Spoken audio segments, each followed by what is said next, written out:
വേറെ ഒരാളാണ് അതോ എൻ്റെ ഉള്ളിൽ നിന്നാണോ പറയുന്നത്? ഇപ്പൊ എൻ്റെ ഉള്ളിൽ നിന്ന് വരുന്ന നിർദ്ദേശത്തിനനുസരിച്ചാണ് ഞാൻ ചെയ്യേണ്ടത്.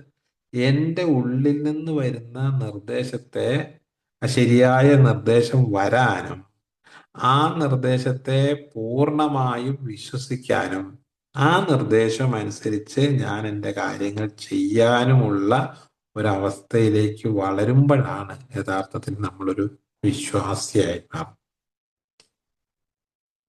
അപ്പൊ നമുക്ക് ഇത് അങ്ങനെ ആയി തീരണം എന്ന് നമ്മളോട് പറയുന്നത്, അങ്ങനെ വിശ്വസിക്കേണ്ടി വരാൻ കാരണം ഇതുവരെ അങ്ങനത്തെ ആവശ്യമില്ലായിരുന്നു.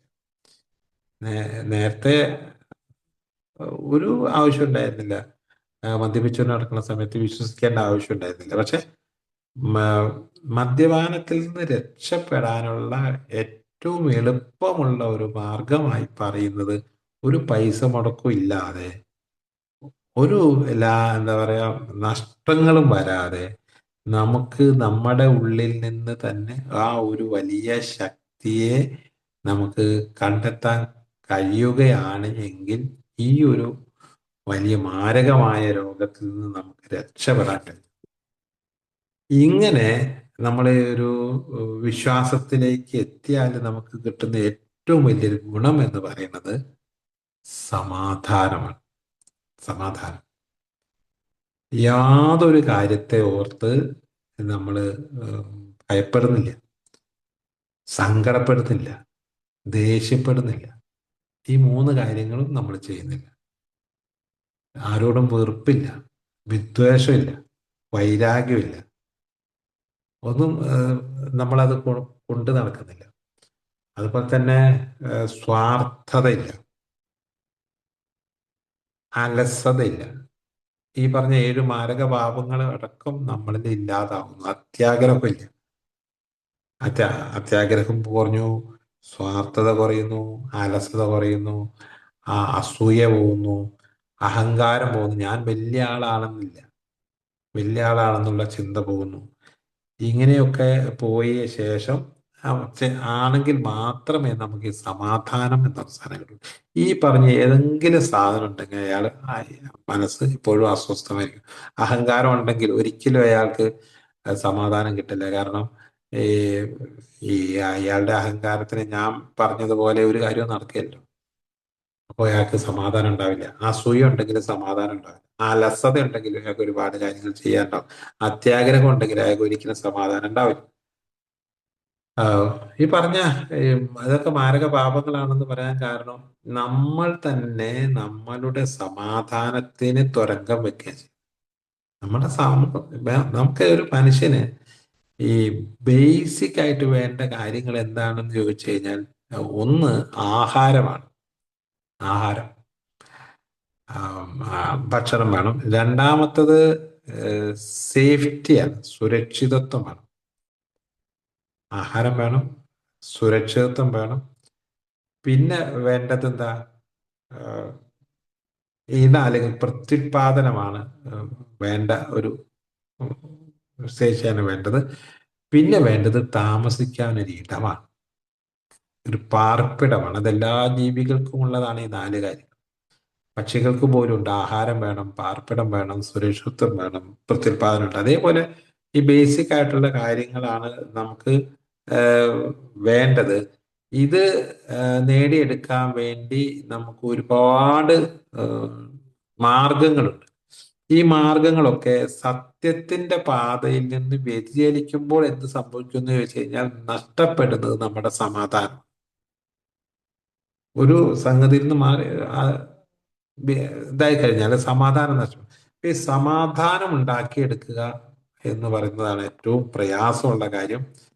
ഈ ഈശ്വരനുമായി, ദൈവവുമായി അടുത്ത ബന്ധം പുലർത്തുകയും ഈശ്വരേച്ഛ എന്തെന്ന് അറിഞ്ഞ് അതിനനുസരിച്ച് നമ്മൾ മുന്നോട്ട് പോവുകയും ചെയ്യുക, അതിൽ പൂർണ്ണമായും വിശ്വസിക്കുകയും ചെയ്യുകയാണെങ്കിൽ നമ്മളുടെ മുന്നിലേക്ക് വെച്ച് തരുന്ന ഏറ്റവും വലിയ ഒരു എന്താ പറയാ, ഓഫർ എന്ന് പറയുന്നത് സമാധാനം. രണ്ടാമത് നമുക്ക് വെച്ച് തരുന്ന സാധനം പ്രത്യാശയാണ്, പ്രതീക്ഷയല്ല. പ്രതീക്ഷയ്ക്കേക്കാൾ കൂടുതലുള്ള ഒരു ഹൈ ലെവലുള്ള ഒരു സാധനമാണ് പ്രത്യാശ. പ്രതീക്ഷിക്കൽ നമ്മൾ എന്ത് വേണേലും പ്രതീക്ഷിക്കാം.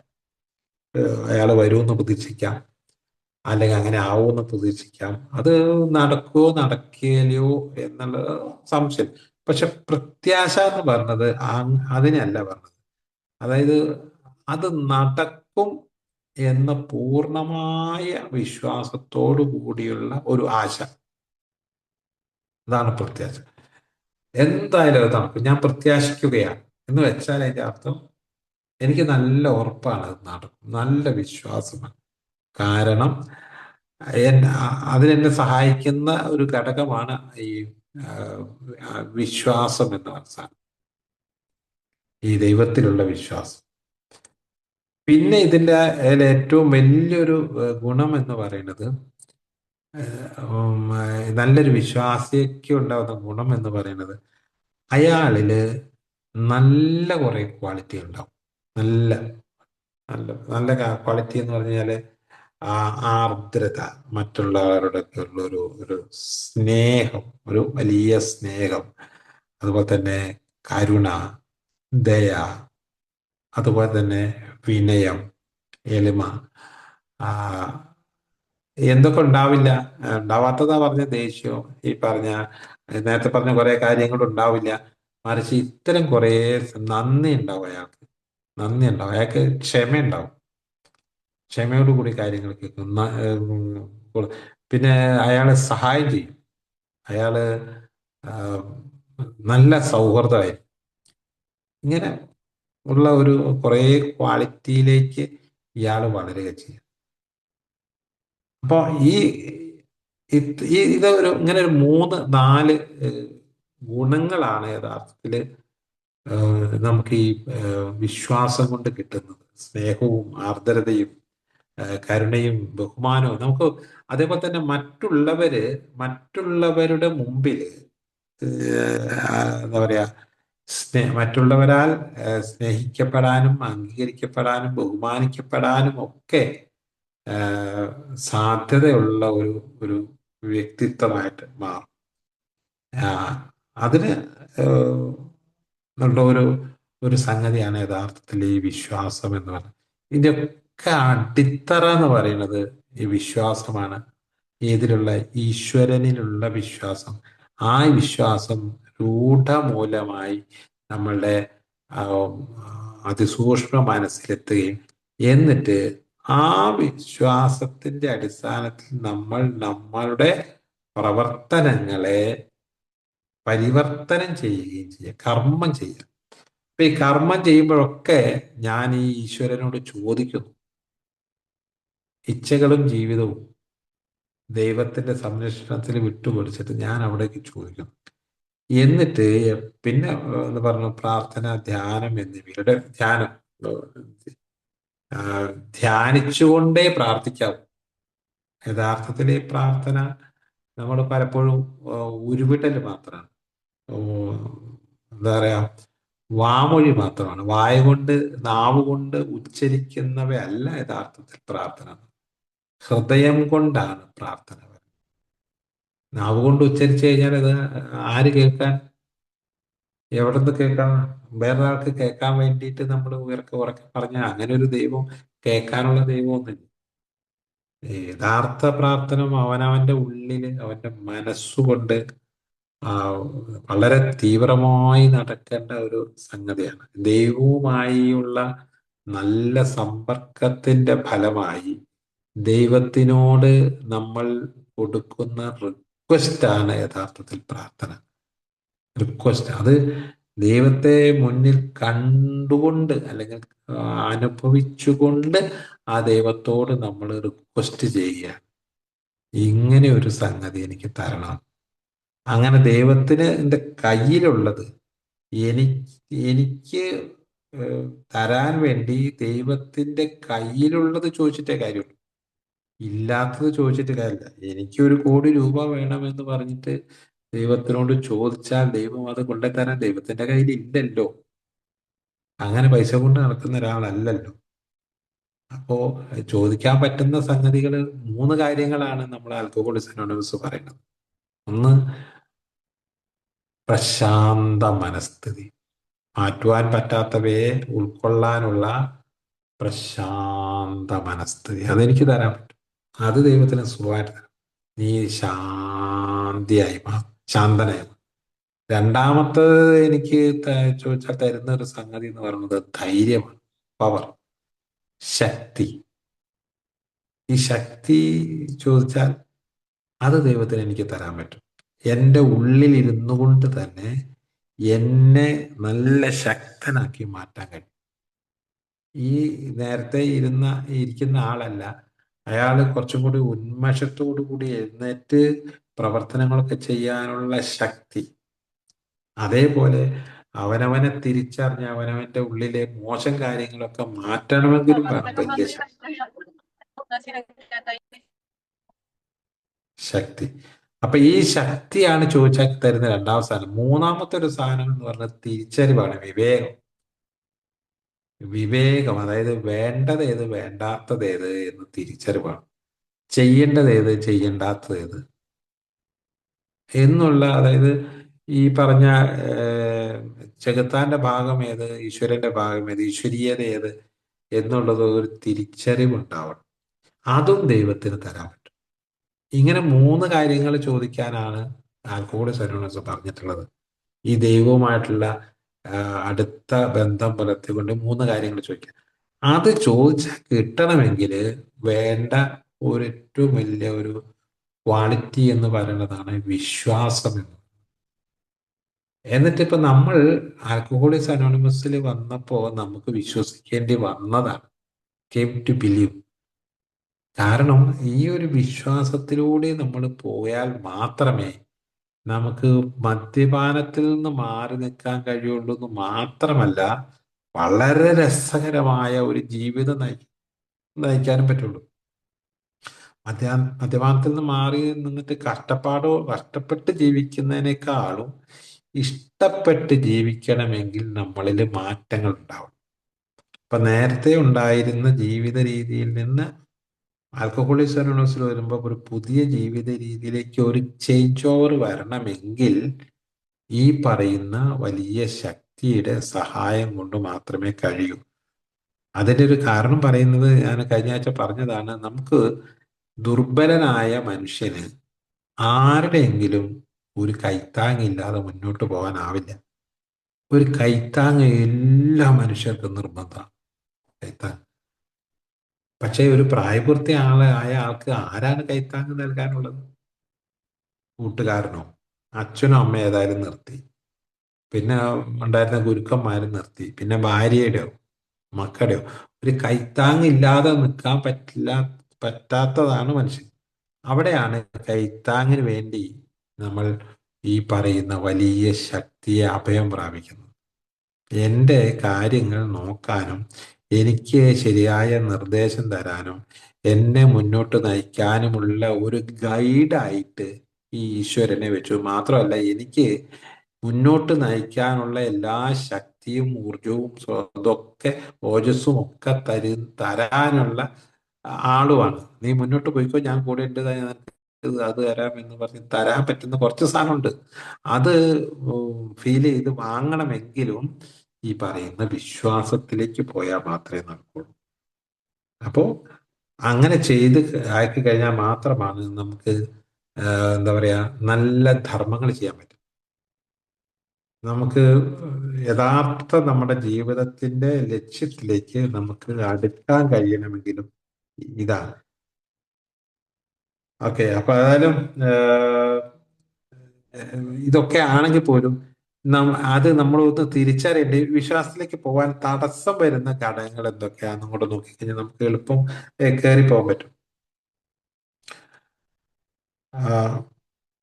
ഓരോ വ്യക്തിയുടെയും ഓരോ ആളുടെയും വിശ്വാസം എന്ന് പറയുന്നത് ഞാൻ നേരത്തെ പറഞ്ഞല്ലോ, അവനവന്റെ ഉള്ളിൽ നിന്ന് തന്നെയുള്ളതാണ്. അങ്ങനെ വന്നു കഴിഞ്ഞാല് ഒരാൾ എന്തിൽ വിശ്വസിക്കുന്നുവോ അയാൾ അങ്ങനെ ആയിത്തീരുമെന്നുള്ളതാണ് മറ്റൊരു രസകരമായ കാര്യം. ഒരുപക്ഷെ നിങ്ങൾ വായിച്ചിട്ടുള്ള ചില പുസ്തകങ്ങൾ നമ്മൾ കണ്ടിട്ടുണ്ടാവും. നിങ്ങൾ അടിയുറച്ച് വിശ്വസിച്ച്, നിങ്ങൾ പൂർണ്ണമായും വിശ്വസിച്ച് ഒരു കാര്യം ചെയ്യാൻ ഇറങ്ങിത്തിരിക്കുകയാണ് എങ്കിൽ അത് ഒരു സംശയവുമില്ലാതെ ദൈവം നിങ്ങളുടെ കൂടെ തന്നെ ഉണ്ടാവും. പൂർണ്ണമായും വിശ്വസിച്ചുകൊണ്ട് ഇറങ്ങി തിരിച്ച് മുന്നോട്ട് അത് നടപ്പിലാക്കാൻ കഴിയുമെന്നല്ല. ആൽക്കമിസ്റ്റിനെ വായിച്ചിട്ടുള്ള ആൾക്കാരുണ്ടാവും, അവർക്കറിയാം. അദ്ദേഹം പറയുന്നുണ്ട്, ദൈവം ആ, അത്ഭുതകരമായിട്ട് ദൈവം അത് നടത്തി തരുന്നതായിട്ട് നമുക്ക് തോന്നും. നമ്മുടെ വാഗ്ദാനങ്ങളിലും അവസാനം പറഞ്ഞിരിക്കുന്ന വാഗ്ദാനം അതാണ്. ഒരിക്കലും നമുക്ക് പരിഹരിക്കാൻ കഴിയില്ല എന്ന് വിചാരിച്ചിരുന്ന പല കാര്യങ്ങളും ദൈവം നമുക്ക് വേണ്ടി നടത്തി തരുന്നതായിട്ട് നമുക്ക് ഫീൽ ചെയ്യാൻ തുടങ്ങിയിട്ടുണ്ട്. അപ്പൊ ശരിക്കും വലിയ വിശ്വാസത്തിന്റെ ഒരു റിസൾട്ട് എന്ന് പറയുന്നത് ഇത്തരം മാറ്റങ്ങൾ ഉണ്ടാക്കിയെടുക്കുന്നത്. അപ്പൊ അങ്ങനെ മാറാൻ പറ്റും. ഇപ്പൊ ഈ അതുകൊണ്ടാണ് പറയുന്നത്, നമ്മൾ എന്ത് പൂർണ്ണമായും വിശ്വസിക്കുന്നുവോ അത് സംഭവിക്കുമെന്ന് പറയുന്നത്. അത് ഒരുപക്ഷെ ഏഹ്, നമുക്ക് എളുപ്പം മനസ്സിലാക്കാനുള്ള ഒരു ഒരു മാർഗം എന്ന് പറയുന്നത്, ഈ സൈക്കിൾ ഓടിക്കാനൊക്കെ പഠിച്ച സമയത്ത് ഞാൻ വീഴുവോ എന്ന് വിചാരിച്ചിട്ട് സൈക്കിളിൽ കയറിയപ്പോ ഒക്കെ വീണിട്ടുണ്ട്. ഞാൻ വീഴൂല എന്ന് വിചാരിക്കാൻ തുടങ്ങിയോ അന്നാണ് വീഴ്ച നിർത്തിയത്. മരത്തിൽ കയറിയാൽ വീഴുവോ, വിശ്വാസമില്ലാതെ മരത്തിൽ കയറിയാലും വീണിട്ടുണ്ട്. വിശ്വാസത്തോടു കൂടി മരത്തിൽ കയറിയോ വീഴൂല. ഇപ്പോ മരത്തിന്റെ തുഞ്ചത്ത് പോയി മരം വെട്ടുന്നവനും ഓരോന്നിന്റെ മുകളിൽ കയറുന്നവനും ചെറിയ കമ്പിയുടെ മുകളിൽ കൂടെ നടക്കുന്നവനും ഒക്കെ സർക്കസിലൊക്കെ നമ്മൾ കണ്ടിട്ടുണ്ട്.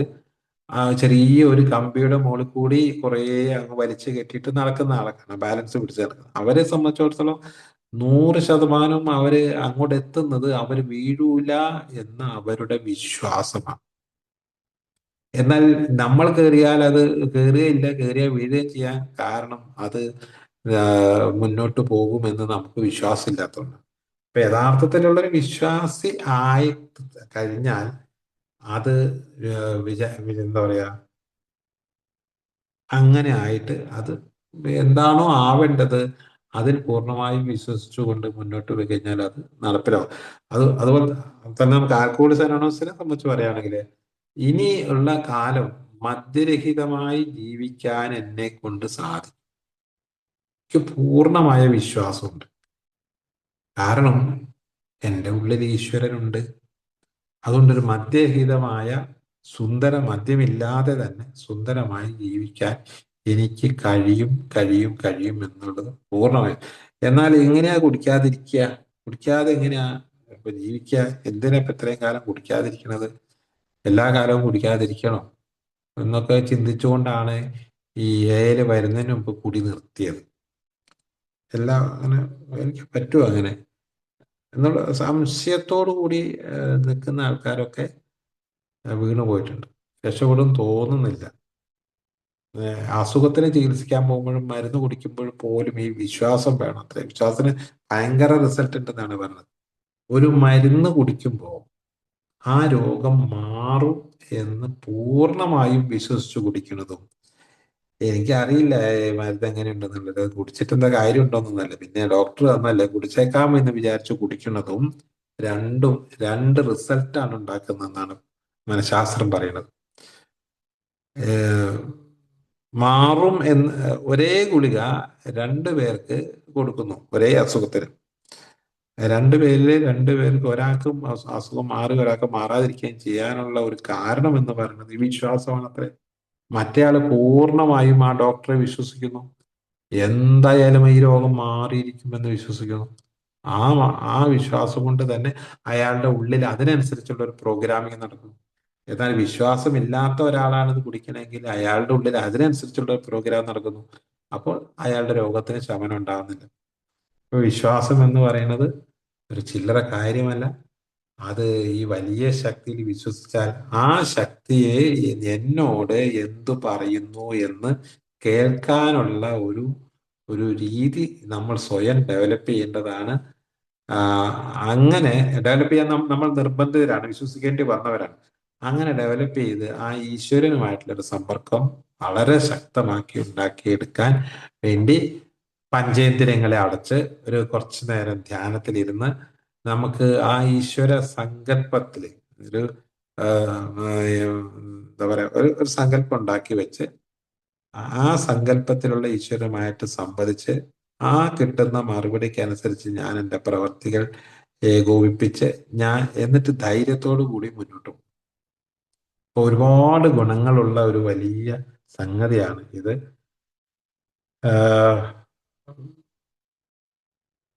നമ്മുടെ ഈ AI വരുന്നതിന് മുമ്പ് ഉണ്ടായിരുന്ന നമ്മുടെ ഒരു പല ആൾക്കാരുടെയും വെച്ചാല് ഈ കുറെ എന്താ പറയുക, മാരക പാപങ്ങൾ പറഞ്ഞാൽ തന്നെ സ്വാർത്ഥത, ഈ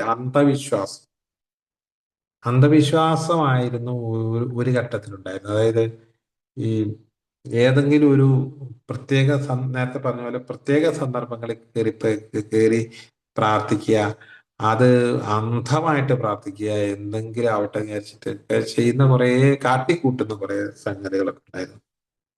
പിന്നെ അധികാരത്തിനും സമ്പത്തിനും വേണ്ടിയൊക്കെ പ്രാർത്ഥിച്ച ആൾക്കാരുണ്ട്. ശരിക്കും ആത്മശുദ്ധിക്ക് വേണ്ടി, ജ്ഞാനത്തിന് വേണ്ടിയിട്ടുള്ള ഒരു പ്രാർത്ഥനയാണ് യഥാർത്ഥത്തിൽ നമ്മൾ വരുത്തേണ്ടത്. ബാക്കിയെല്ലാം സ്വാഭാവികമായിട്ട് വന്നുകൊള്ളും. നമ്മളുടെ ഐശ്വര്യം വരണമെങ്കിൽ, ഐശ്വര്യം എന്ന വാക്ക് തന്നെ ആഹ്, ജീവിതത്തിൽ എല്ലാവർക്കും വേണ്ടത് ഐശ്വര്യമാണല്ലോ, ഐശ്വര്യമുള്ള ജീവിതം. ഐശ്വര്യം എന്നുള്ള വാക്ക് തന്നെ ഈശ്വരീയതയാണ്. ഈശ്വരീയത നമ്മളില്, ഉള്ളിൻ്റെ ഉള്ളില് ഈശ്വരീയത നിറഞ്ഞു നിൽക്കുമ്പോൾ നമ്മളുടെ മുഖത്തും നമ്മുടെ ശരീരത്തിലും ഉണ്ടാകുന്ന ഒരു പ്രഭാവം ഉൾപ്പെടെ, നമ്മളുടെ പ്രവൃത്തിയിൽ ഉൾപ്പെടെ എല്ലാവർക്കും ഇഷ്ടപ്പെടുന്ന തരത്തിലുള്ള ഒരു ഒരു ഇതായി മാറുമ്പോഴാണ് നമുക്ക് ഐശ്വര്യമുള്ള ആളാണ്. ഇപ്പൊ ഈ ഐശ്വര്യത്തിലേക്കുള്ള വളർച്ചയുടെ ഏറ്റവും ആദ്യത്തെ സ്റ്റെപ്പ് എന്ന് പറയുന്ന സ്റ്റെപ്പാണ് വിശ്വാസം. ഇപ്പൊ മഹത്തായ ഒരു ഒരു വിഷയമാണ്, ഒരു വലിയ കടമ്പയാണ്. ആ, അത് ഈ ശരിക്കും പറഞ്ഞാല് വളരെ ചെറുപ്പം മുതലേ ഈ വിശ്വാസത്തിലേക്ക് എത്തപ്പെട്ട ആൾക്കാർക്ക് ജീവിതത്തിൽ വലിയ ഉയർച്ചയൊക്കെ ഉണ്ടായിട്ടുണ്ടാവും. പക്ഷേ ഈ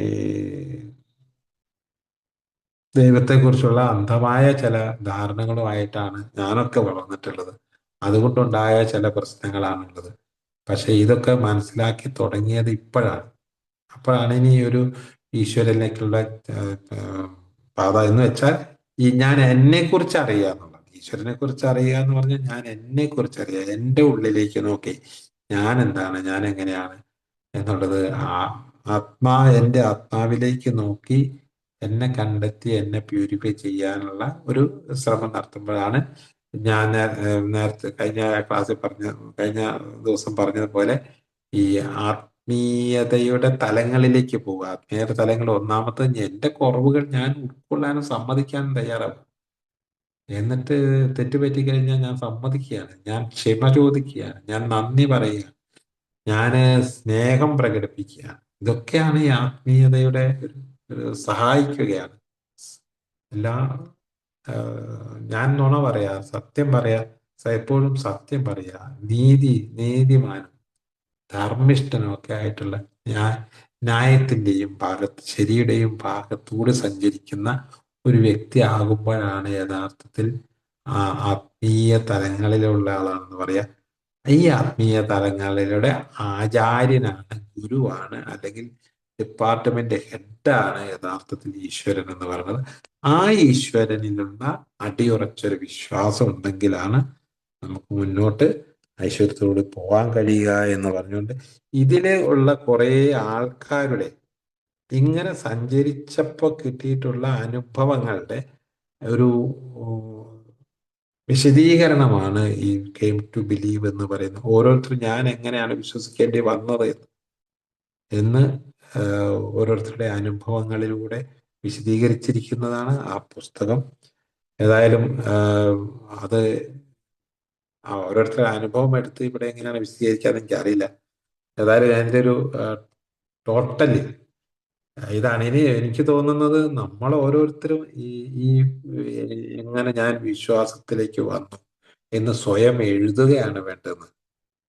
എൻ്റെ നേരത്തെയുള്ള വിശ്വാസം എന്തായിരുന്നു, ആ വിശ്വാസത്തിൽ നിന്നും ഈ പരിപൂർണമായ വിശ്വാസത്തിലേക്കുള്ള വളർച്ചയിൽ ഞാൻ എത്ര സ്റ്റെപ്പ് കയറിയിട്ടുണ്ട്, ഇനി ഞാൻ എങ്ങോട്ട് കയറണം, ഞാൻ ഇനി എന്താണ് ചെയ്യേണ്ടത്, ഞാൻ എവിടെ നിൽക്കുന്നു എൻ്റെ ഏതെല്ലാം ക്യാരക്ടർ ഇതിന് തടസ്സമായിട്ടുണ്ട്, ഞാൻ എങ്ങനെ മാറണം എന്ന് സ്വയം വിശകലനം ചെയ്ത് ഞാൻ എന്നെ തന്നെ വളർത്തുക.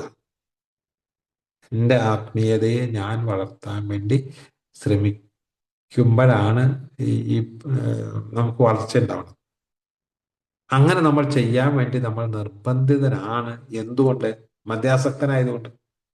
ഒരു മദ്യാസക്തന് മദ്യപാനത്തിൽ നിന്ന് മാറി നിൽക്കണമെന്നുണ്ടെങ്കിൽ അയാൾ ഈ ഒരു വളർച്ചയിലൂടെ പോവുക നിർബന്ധമാണ്. അല്ലാത്തവരൊന്നും പോയിക്കൊള്ളണമെന്ന് നിർബന്ധമില്ല. കാരണം അവർ മദ്യാസക്തരല്ലല്ലോ. വേണമെങ്കിൽ വിശ്വസിക്കുകയോ വിശ്വസിക്കാതിരിക്കുകയോ ചെയ്യും. പക്ഷെ നമ്മളെ സംബന്ധിച്ചിടത്തോളം ഈ ഒരു മാരകമായ ഒരു സംഗതിയുടെ പിടിയിൽ നിൽക്കുന്ന സമയത്ത് അയാളെ തോൽപ്പിക്കണമെങ്കിൽ വേറൊരാളെ കൂട്ടുപിടിക്കണം. ആ കൂട്ടുപിടിച്ച ആള് നമ്മുടെ ഉള്ളിൽ എപ്പോഴും ഉണ്ടാവണം. ഇതാണ് അതിൻ്റെ ഒരു അന്തസത്ത. ഇനി നമ്മുടെ ഇതുമായി ബന്ധപ്പെട്ട് നമ്മുടെ വളർച്ചയുടെ നാഴികക്കല്ലുകൾ വേണമെങ്കിൽ ഓരോരുത്തർക്ക് ഷെയർ ചെയ്യാം. പറഞ്ഞുകൊണ്ട് ഞാൻ അവസാനിപ്പിക്കുകയാണ്. എനിക്ക് തോന്നുന്നത് ഇനി ഈ പുസ്തകം വിശകലനം അങ്ങനെ ഒരുപാട് ചെയ്യാൻ, അതായത് അനുഭവങ്ങളാണ് ഇതിനകത്തുള്ളതൊക്കെ, ഓരോരുത്തരുടെ അനുഭവം വെച്ചാൽ നിങ്ങളുടെ ഒരു അഭിപ്രായം പറഞ്ഞ് കേട്ടതിന് ശേഷം നമുക്ക് വീണ്ടും ചെയ്യാം. Okay, thank you. Thank you മാഷെ, താങ്ക് യു സോ മച്ച്. ഇപ്പോ മാഷ് ചോദിച്ച പോലെ ആർക്കെങ്കിലും എന്തെങ്കിലും കൂട്ടിച്ചേർക്കുവാനോ അല്ലെങ്കിൽ എന്തെങ്കിലും പറയുവാനോ ഉണ്ടെങ്കിൽ ഉള്ള സമയമുണ്ട്. മാഷ് ലൈനിലുണ്ട്.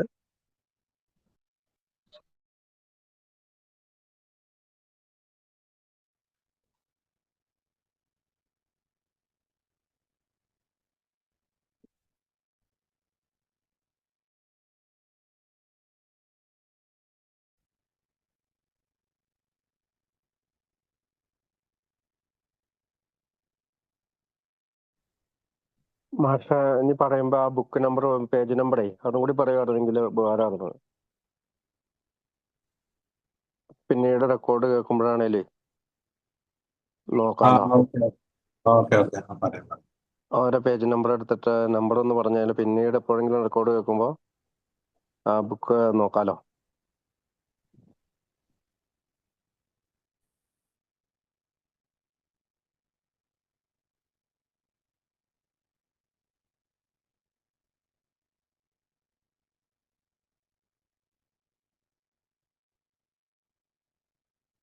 ഈ വിശ്വാസത്തിന്റെ തലത്തില് നമ്മൾ എവിടെ നിൽക്കുന്നു എന്നുള്ള കാര്യം ആത്മാർത്ഥമായിട്ട് വേണമെങ്കിൽ ഒന്ന് പങ്കുവയ്ക്കാം. ഞാൻ ഞാൻ 3-4 തരം വിശ്വാസികളെ പറഞ്ഞിട്ടുണ്ട്. നമ്മൾ വളരേണ്ട ഒരുപാട് വളർച്ചകളുണ്ട്. എത്ര സ്റ്റെപ്പ് കയറി എന്നുള്ളതൊക്കെ നമുക്കൊന്ന് സ്വയം വിശകലനം ചെയ്താൽ നമുക്കത് വളരാൻ കഴിയും.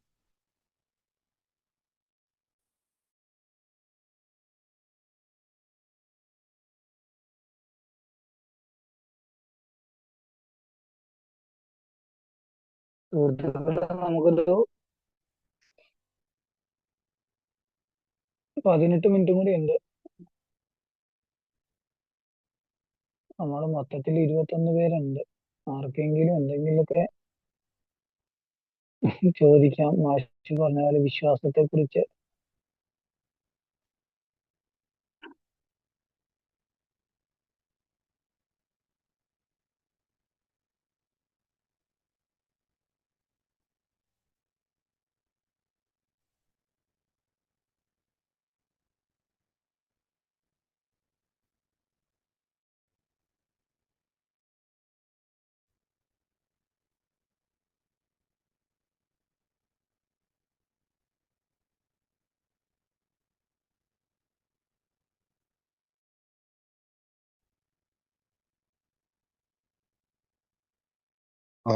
ഒരു സംശയം ചോദിച്ചോടെ ചേട്ടാ? ഹലോ. ചോദിച്ചോളൂ റഷീദ്. കേൾക്കാം, ആ പറഞ്ഞോളൂ. ആ അതായത് ഇപ്പൊ നമ്മളൊരു ഇപ്പൊ ഒരു കടത്തിൽ പെട്ടിട്ടാ നിൽക്കുന്നത്. അപ്പൊ നമ്മളെ ഇപ്പോൾ ഉള്ള ജോലി വെച്ചിട്ട് അത് വീട്ടാൻ പറ്റൂല. അപ്പോ നമ്മൾ കൂടുതൽ നല്ലൊരു ജോലിക്ക് വേണ്ടിയിട്ട് ദൈവത്തിനോട് പ്രാർത്ഥിക്കുന്നത് അത് നമ്മളെ സ്വാർത്ഥപരമായ ഒരു തീരുമാനമായിരിക്കോ? അത് പ്രാർത്ഥനയാണോ? അതെങ്ങനെയാണ് പറഞ്ഞുതരാൻ പറ്റുമോ?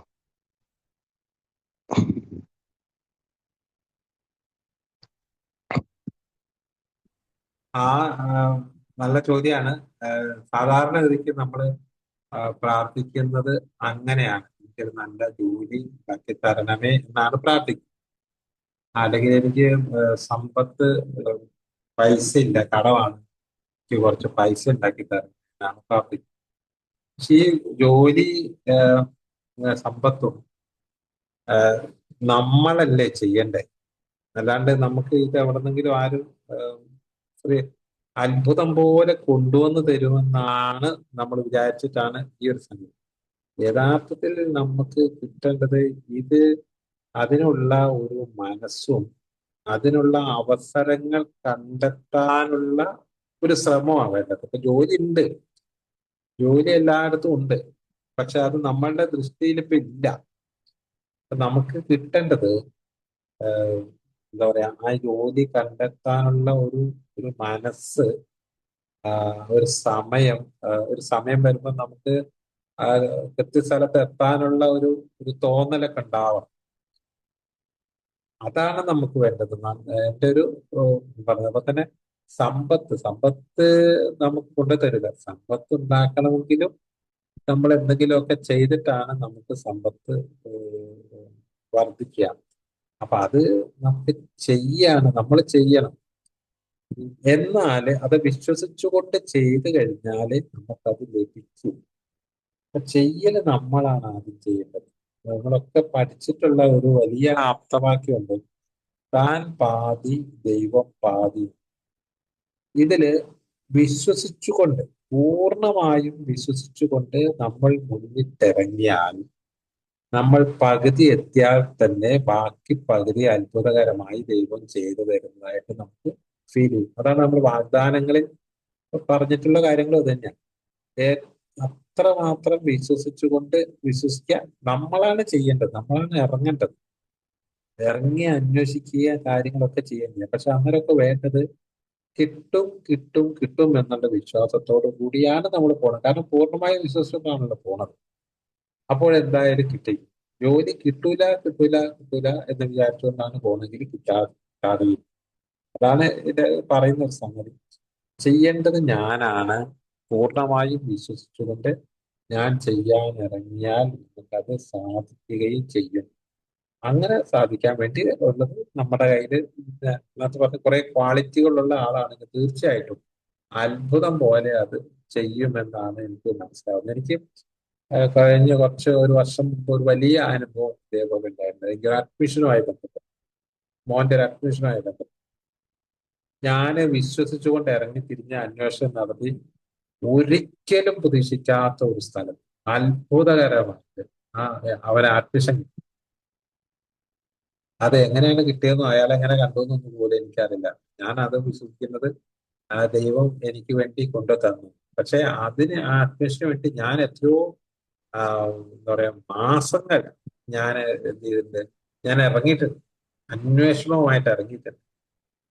അപ്പൊ എന്റെ ഒരു വർക്കിന്റെ ഫലം, അല്ലാണ്ട് അപ്രതീക്ഷിതമായി ഞാൻ വീട്ടിലിരുന്ന് അമ്പലത്തിൽ പോയി പ്രാർത്ഥിച്ചിട്ട് ശേഷം ദൈവം എനിക്ക് കൊണ്ടുവന്ന് തന്നതല്ല.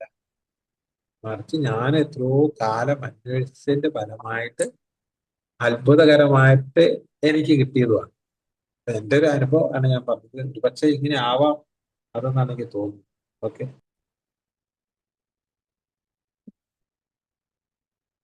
താങ്ക് യു മാഷെ. സുഹൃത്തുക്കളെ, ആശയിച്ചേട്ടാ മൈക്കോണാണ്. മൈക്ക് എവിടെ ഓഫ് ചെയ്യണ്ടെന്ന് മനസ്സിലാവണില്ല, ചോദിക്കുവാനാണോ? അതാ നോക്കുന്നത്. അല്ലല്ല.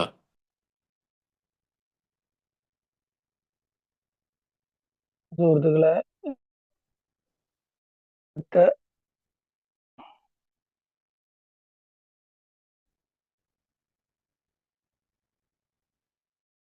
ഉം,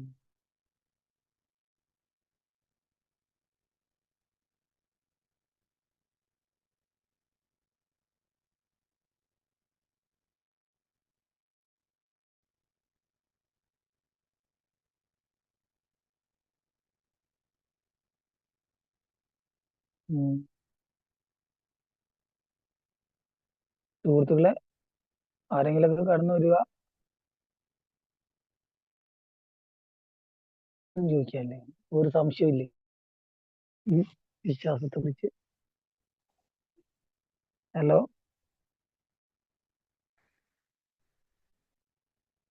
ഉം.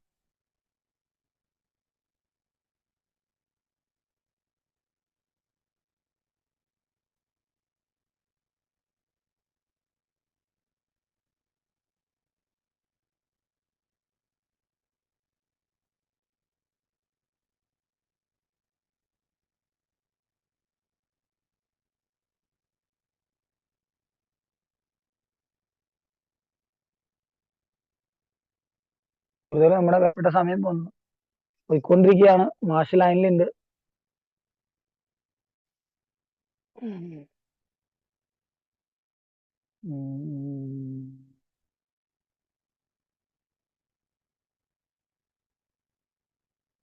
ഞാൻ ഡ്യൂട്ടിയിലാടാ. മറ്റേ പുതിയ ആളുകളൊക്കെ ഉണ്ടല്ലോ. ചിഞ്ചു രണ്ടു വാക്ക് ആരും സംസാരിക്കാൻ ഇതിനെ പറ്റി പറയണമെന്നില്ല. ചിഞ്ചു ഉണ്ട്, ജിതിൻ പഴയ ആളാണ്, എന്തെങ്കിലൊക്കെ നമ്മുടെ സംശയം. ഗ്രൂപ്പിൽ പുതിയ ആളാണെന്നുള്ളൂ. ജിതിൻ ജോയ്